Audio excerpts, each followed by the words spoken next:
Sudbury, ville minière du nord de l'Ontario, surnommée la capitale du nickel. Pas étonnant qu'on ait mené ici une vaste étude de 5 ans, publiée en 2008. Les risques sur la santé humaine sont très faibles. L'étude conclut qu'il est improbable qu'une exposition au nickel sur une durée de vie de 70 ans provoque des cancers supplémentaires des voies respiratoires. Et des expositions à vie sur ces populations-là les effets sur la santé étaient très faibles. Il faut dire que l'industrie minière a investi des milliards de dollars pour réduire les émissions. Les niveaux sont maintenant à 10 de ce qu'ils étaient dans les années 70. Les résidents du quartier Limoilou doivent-ils être rassurés par une étude comme celle-ci?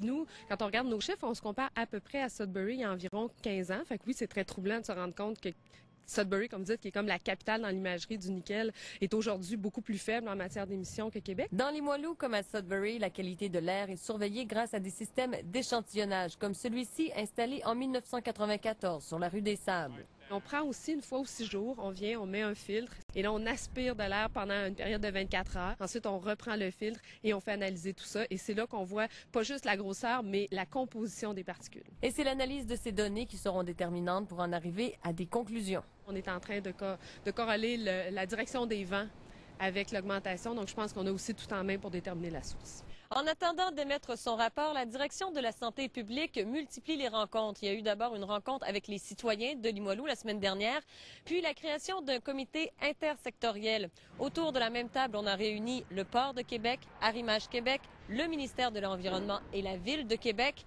Mais à ce comité, les citoyens n'ont pas été invités. C'est comme si systématiquement tous les acteurs concernés par une problématique n'incluent pas les citoyens qui vivent cette problématique-là. Valérie Gamache, TVA Nouvelles, Québec.